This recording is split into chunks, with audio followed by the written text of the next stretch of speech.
দেখায়ও না। আমার আল্লাহ বলে বান্দারে দুনিয়ার জমিনে যদি তোকে অন্ধ করে পাঠায়া দিতাম, পৃথিবীর জমিনে এমন কোন ডক্টর ছিল না, এমন কোন সার্জন ছিল না তোর চোখের দৃষ্টি ফিরাইয়া দিতে পারে। তাহলে বাবা যদি চোখের দৃষ্টি কেউ দিতে পারতো, দুনিয়ার জমিনে অন্ধ মানুষ থাকতো না। ওই চোখ দিয়া বাবাজি আমার আল্লাহর কালাম পড়তে আমরা জানি না রে বাবা, ওই চোখ দিয়ে আমরা কোরআন তেলাওয়াত করতে জানি না, ওই চোখ দিয়া দেখে দেখে মসজিদে যেতে মন চাই না, ওই চোখ দিয়া দেখে দেখে মাদ্রাসায় যেতে মন চাই না। ও কালেমাওয়ালা মুসলমানেরা, আমার আল্লাহ বলে বান্দারে ফিরাই ফিরাই তওবা করে আমি আল্লাহর কাছে ক্ষমা চা, আমি আল্লাহ তোর জীবনের সব গুনাহ মাফ করে দিব। জোরে বলেন সুবহানাল্লাহ। এ মুসলমান বাবাজির আমার ভাই জানেরা, আমার আল্লাহ ডাক দিয়া বলে বান্দারে, ওরে বান্দা তুই মনে করছিস আমার চাইতে তোর মা জননী তোকে বেশি ভালোবাসে, ওরে বান্দা তুই মনে করছিস আমার চাইতে তোর বাবা তোকে বেশি ভালোবাসে, ওরে বান্দা তুই মনে করছিস আমার চাইতে তোর সন্তান তোকে বেশি ভালোবাসে, ওরে বান্দা তুই মনে করছিস আমার চাইতে তোর বিবি তোকে বেশি ভালোবাসে। না রে বান্দা না, আমি আল্লাহর চাইতে তোকে কেউ বেশি ভালোবাসে না। জোরে বলেন না একবার সুবহানাল্লাহ।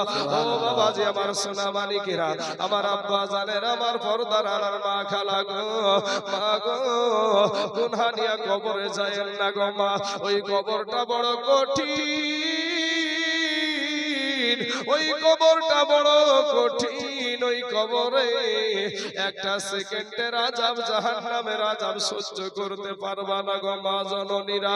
ও গো মা 500 বছরের রাস্তা জাহান্নামের আগুন দূরে থাকতে তোমার আমার দেহের মাংসগুলা খসে খসে জমিনে পড়ে যাবে। ও আমার বাবারা ভাইয়েরা গো, তাই ফিরে এসেন গো বাবা, আল্লাহর কাছে তওবা করে ক্ষমা চান। কোন আল্লাহর গোলাম যখন বাবা গভীর রাত্রিতে বাবা ওযু করে যখন যাই নামাজের পাটিটা পেড়ে দেয়, যাই নামাজের পাটিটা পেড়ে দিয়া 2 রাকাত নফল নামাজ পড়ে যখন আল্লাহকে বলে আল্লাহ গো আমি আর জীবনে কোনোদিন গুনাহ করব না, তওবায়ে নাসুহা করে যদি চোখের পানি ছেড়ে দেয়, ও মুসলমান আমার আল্লাহ এত দয়ালু, এত দয়ালু। আমার আল্লাহর নাম হলো রহমান, আমার আল্লাহর নাম হলো রহিম, আমার আল্লাহর নাম হলো সত্তার, আমার আল্লাহর নাম হলো গফফার। আমার আল্লাহ পাক আপনার চোখের পানি গালে আসতে দেরি হবে, আপনাকে ক্ষমা করতে আমার আল্লাহর দেরি হবে না। জোরে বলেন না সুবহানাল্লাহ। এ মুসলমান বাবাজি আমার ভাই জানেন গো, ওগো আমার মা খালা, এই দুনিয়াটা কিছুই না রে মুমিন, আমার নবীর আদর্শের মালাটা গলায় পরিয়ে নাও। ওরে যুবক ভাই, আজকে কোন নায়ক কেমন পোশাক পরিধান করেছে সেটা তোমার পছন্দ হয়, কোন নায়িকা কেমন পোশাক পরে সেটা তোমার পছন্দ হয়। মা খালা গো, আমার নবীর আদর্শে বৃদ্ধা আঙ্গুলি লাগায় আছো মা, ও মা জননী, আমার নবীজির আদর্শ। ও মুসলমান আমি বলছি না যে আপনারা সকলেই আমাদের মতো হুজুর হয়ে যান, এটা বলছি না বাবা। এটা মুসলমানের ছেলে বাবা ইঞ্জিনিয়ার হবে, এটা মুসলমানদের গৌরব। এটা মুসলমানের ছেলে ডক্টর হবে, ইঞ্জিনিয়ার হবে, জজ হবে, ব্যারিস্টার হবে, উকিল হবে, এটা মুসলমানদের গৌরব। আমি বলবো বাবা আপনি যে শিক্ষায় শিক্ষিত আছেন সেই শিক্ষাতে শিক্ষা করেন, কিন্তু বেয়াদব হয়েন না। ওরে আমার মা খালা, আপনার সন্তানটাকে একটু সুশিক্ষা দাও গো মা। ও গো মা, আজ আপনার সন্তানকে আপনি মসজিদে পাঠান না, আপনার সন্তান আজ মসজিদে গিয়ে নামাজ পড়তে জানে না। বাবা মুসলমান, মা মুসলমান, দাদা মুসলমান, দাদি মুসলমান, 14 গোষ্ঠী মুসলমান, এরপরেও বাবাজি নামাজ জানে না রে বাবা। ও সোনা মানিকের আমার ভাই জানে না গো, আমার মা খালা গো, আজকে মসজিদে যদি বাবা 50টা মানুষ যায়, এর ভিতরে 2টা মানুষের বাবা নামাজ নামাজ হয়, আর বাকি 48টা মানুষ বাবাজি আত্তাহিয়াত জানে তো দুরুদ শরীফ জানে না, দুরুদ শরীফ জানে তো দোয়া মাসুরা জানে না, দোয়া মাসুরা জানে তো দোয়া কুনুত জানে না। এই 48টার ভিতরে দেখবেন বাবা শুধু ইন্না আতাইনা আর কুল, এর ভিতরে আবার 10টা ভুল।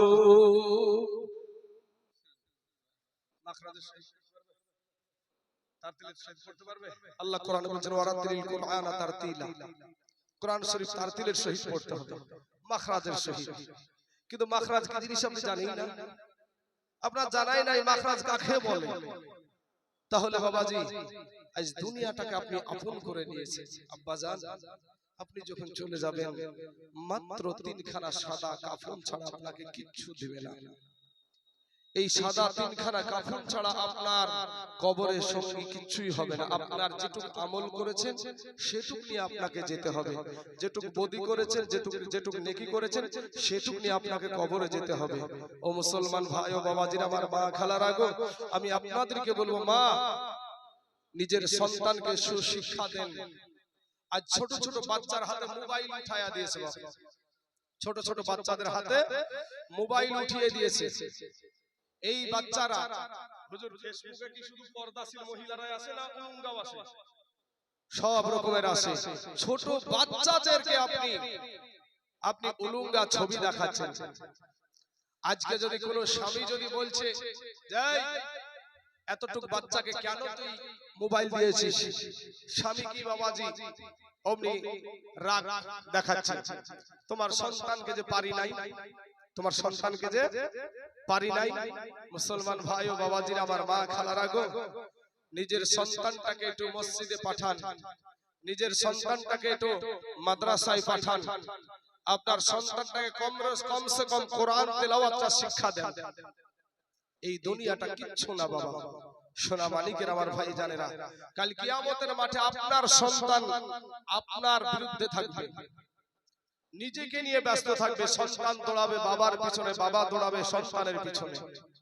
জীবনে কত গুনাহ করেছেন বাপ, রাতের বেলায় আল্লাহকে ডাকেন না, আল্লাহকে বলেন না, আল্লাহকে হাত উঠিয়ে বলেন না। মানিত বাবা যে আমার ভাই জানেরা, আল্লাহ পাক রব্বুল আলামিন সমগ্র জাহানের জন্য লাকাদ কানা লাকুম ফি রাসূলিল্লাহি উসওয়াতুন হাসানাহ, আপনার জন্য আমার জন্য আমার আল্লাহ পাক রব্বুল আলামিন কোন আদর্শে আপনি চলাফেরা করবেন, কোন আদর্শতে আপনি দুনিয়া করবেন, এই আদর্শটা সমগ্র জাহানের জন্য উত্তম আদর্শ দেওয়া হয়েছে আপনার আমার নবীর ভিতরে। জোরে বলেন একবার সুবহানাল্লাহ।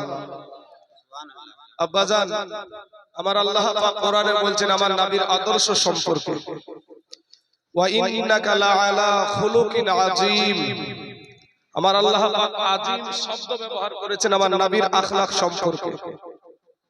আমার নবীকে আমার আল্লাহ বলছেন আখলাকুন নবী, যার ভিতরে কোনো ভুল নাই, যার ভিতরে কোনো ভুল নাই। আমার আদর্শতে ভুল আছে, আমার পূর্বের বক্তার আদর্শতে ভুল থাকতে পারে, কিন্তু বাবা মদিনার যিনি নবী, আপনার যিনি নবী, আমার যিনি নবী তথা সারাকুল কায়নাতের যিনি নবী, সেই নবীর আদর্শতে কোনো ভুল নাই।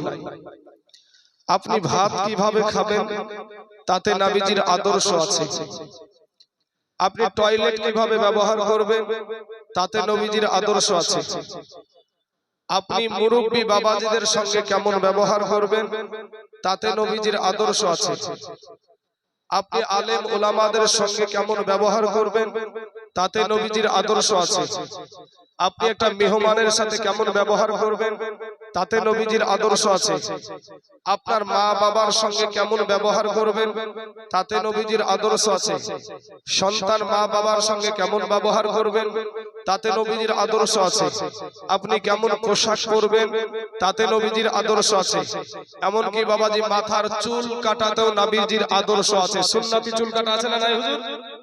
সুন্নতি চুল কাটা আছে ভাই, কিন্তু আপনার ঘরের সন্তান, আমাদের ঘরের সন্তান সেলুনে যায়। সেলুন বুঝেন তো ভাই আপনারা? একটা জিনিস মনে রাখেন, কোন জিনিস এদিক ওদিক হলে এক দেশের বলি এক দেশের গালি ভাই, একটু ক্ষমা সুন্দর দৃষ্টিতে দেখবেন। তো সেলুন বলতে ওই চুল কাটা নাপিত, নাপিতের কাছে যায় আমাদের ঘরের সন্তানেরা, যাওয়ার পরে বলছে আমাকে বান্দর কাট দেন, না হলে হুলমান কাট দেন। মাথার ভিতরে এখন টিকটিকিও বানাচ্ছে বাবা। আল্লাহর দেওয়া রং পছন্দ হয় না, দেখবেন কুত্তার লেজের মতন রং করে রাস্তায় ঢং করে ঘুরে বেড়ায়, নিজেকে খুব হ্যামসাম মনে করে। তোর হ্যামসাম ছোটাবে, তুই শুধু কবরে যাইয়া দেখ বাঁশের লাঠি রেডি। কবি বলছেন ও তোর গহনা যৌবন ফুরাইয়া যাবে, যৌবনে লাগিবে ভাটি, ওই যে দেখো ডাকিতেছে ভাই গো কবরের মাটি, ওই যে দেখো ডাকিতেছে মাগো কবরের মাটি।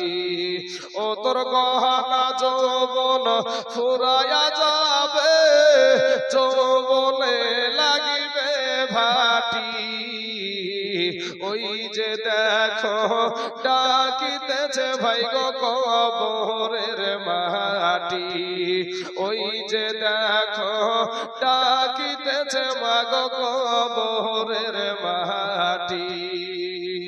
বাবগো সন্ধ্যার আগে যেদিন ডুবিবে বেলা, এক মুহূর্তে শেষ হইবে তোমার রঙ্গেরি মেলা। ও ভাই রে সন্ধ্যার আগে যেদিন ডুবিবে বেলা, এক মুহূর্তে শেষ হইবে তোমার রঙ্গেরি মেলা। তুমি কারে মারো এ জোরে ধম,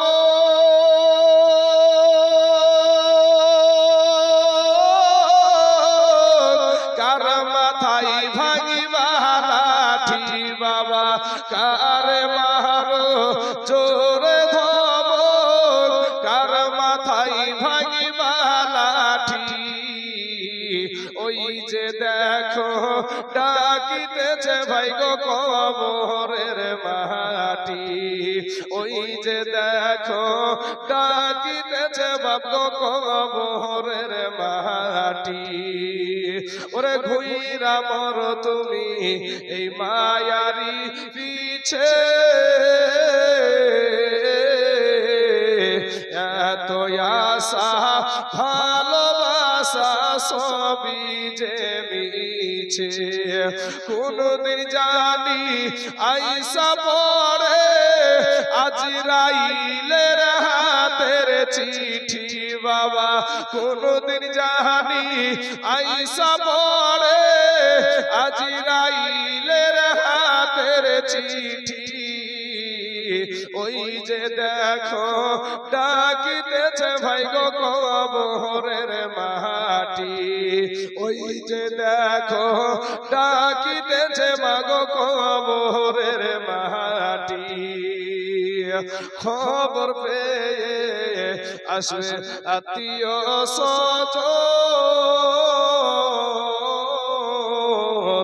চতুর্পাশে বসে তারা করিবে কন্দন, এ মনের মতো সাজায়া দিবে কি সুন্দর পরিপাটি বাবা, মনের মতো সাজায়া দিবে কি সুন্দর পরিপাটি, ওই যে দেখো ডাকিতেছে ভাই গো কবরের মাটি, ওই যে দেখো ডাকিতেছে বাপ গো কবরের মাটি। আল্লাহুম্মা সাল্লি আলা সাইয়্যিদিনা মাওলানা মুহাম্মাদ ওয়া আলা আলি সাইয়্যিদিনা মাওলানা মুহাম্মাদ সাল্লাল্লাহু আলাইহি ওয়াসাল্লাম। বাবা আপনাদের কাছে আমার একটি জানবার বিষয়, আপনাদের সামনে এতটুকু একটা ছেলে বসে আছে, ছেলেটার বয়স কত হতে পারে বলেন? কত হতে পারে? 12। এই 12 বছরের বয়সের ছেলে আপনাদের কবরস্থানে আছে না নাই গো? কি আপনারা বিহারের মানুষ কথাটা তো বলেন না নাকি? মাথা নড়াচ্ছে শুধু। ঠোঁটটা আল্লাহর দান, জবানটা আল্লাহর দান। জায়গা মতো আস্তাগফিরুল্লাহ বললে সওয়াব আছে, জায়গা মতো সুবহানাল্লাহ বললে সওয়াব আছে, জায়গা মতো আলহামদুলিল্লাহ বললে সওয়াব আছে। এই জবানটা আল্লাহ শুকরিয়া আদায় করতেও চান না, অলসতা, অবহেলা। কি নিয়ে কবরে যাবে? তিনখানা সাদা কাফন, সন্তান যাবে না, বিবি যাবে না, বাবা যাবে না, মা যাবে না, ভাই যাবে না। একজন ব্যক্তি আসবে, মা কুনতা তাকুলু ফি হাযাল হাক্কির রাজুল, সশরীরে আপনার নবী, আমার নবী আপনার কবরে হাজির হবে। জোরে বলেন সুবহানাল্লাহ। কিন্তু বাবা সেই নবীর শানে দুরূদটাও পড়তে চান না। সেই নবীর শানে দুরূদটা, নবীর উপরে দুরূদটাও পড়তে অলসতা। বাবা রে, আমার ভাই জানেরা, আমার আব্বা জানেরা, আমার আল্লাহ পাক রব্বুল আলামিন আপনাকে আমাকে অতি দুর্বল করে দুনিয়ার জমিনে সৃষ্টি করেছে। আল্লাহ কোরআনে বলেন খুলিকাল ইনসানু দাঈফা। আল্লাহ পাক অতি দুর্বল করে আপনাকে আমাকে সৃষ্টি করেছে। আপনি ভাবছেন আমি কিসের দুর্বল, আমি কিসের দুর্বল? আমি বলবো ভাই, আপনি একটা মুরগির বাচ্চার কাছেও দুর্বল। মুরগি বুঝেন তো আপনারা? একটা মুরগির বাচ্চা ডিমে যখন বসানো হয় তখন দেখবেন 21 দিন, 22 দিন, 23 দিন থেকে ডিম ফুটে বের হয়ে যায়। রাত্রি বেলায় বের হলে সকাল বেলায় ওকে ছেড়ে দেন, হেঁটে বেড়ায়। মা খেতে না পারলেও মায়ের সাথে ঠুকরায়। আর আপনি আমি মায়ের পেটে 9 মাস, 9.5 মাস। এরপরে বাবাজি মায়ের পেট থেকে যখন আমরা ভূমিষ্ঠ হই, প্রসব হই, তো তারপরে ওই নার্সিং হোম থেকে বা হসপিটাল থেকে মনে হয় তারপর দিন সকালবেলায় হাঁটতে হাঁটতে বাড়ি চলে আসি। সম্মানিত আমার বাবাজি ভাই জানেরা, একটা মুরগির বাচ্চার চাইতেও দুর্বল। মাস্তানি করার কোনো সুযোগ নাই ভাই। তোমার চাইতে বড় মস্তান ছিল ফিরাউন। নিজেকে বলেছিল আনা রাব্বুকুমুল আলা, আমি সবচাইতে বড় আল্লাহ। জোরে বলেন নাউজুবিল্লাহ। আমার আল্লাহ পানিতে চুবাইয়া সাইজ করেছে। নমরুদ আপনার চাইতে বড় মস্তান, আল্লাহর সাথে যুদ্ধ করতে চেয়েছিল। আমার আল্লাহ পাক জুতা পিটা করে দুনিয়া থেকে বিদায় করেছে। তবে ন্যাংরা মশা দিয়ে, এটা ন্যাংরা মশা, অসুস্থ মশা দিয়ে সাইজ করেছে। এত বড় মস্তান। আপনাদের চাইতে টাকাওয়ালা ব্যক্তি ছিল সাদ্দাদ, নিজে জান্নাত তৈরি করেছিল। আমার আল্লাহ পাক ওর নিজের জান্নাত নিজেকে দেখতে দেয় নাই। তাই আমার যুবক ভাইরা, নওজোয়ান তরুণেরা, দিলটা নরম করে দিয়ে আপনার আল্লাহ বিবেকের আদালত দিয়েছে। ওই বিবেকের আদালত দিয়ে একটু নিজেকে নিয়ে চিন্তা করে দেখেন না যে আল্লাহ পাক এত সুন্দর করে আপনাকে আমাকে সৃষ্টি করেছে, সেই আল্লাহর কতটুকুই আমরা শুকরিয়া আদায় করতে পেরেছি। আমার আল্লাহ বলে, বান্দা রে, ওরে বান্দা, আমি যদি দুনিয়ার জমিনে তোকে বুবা করে দুনিয়ার জমিনে পাঠায়া দিতাম, পৃথিবীর জমিনে এমন কোন সার্জন ছিল না, এমন কোন ডক্টর ছিল না তোর জবান থেকে কথা বের করতে পারে। ওরে বান্দা, আমি তোর আল্লাহ, ওই জবানটা আমার আল্লাহ দান করেছে।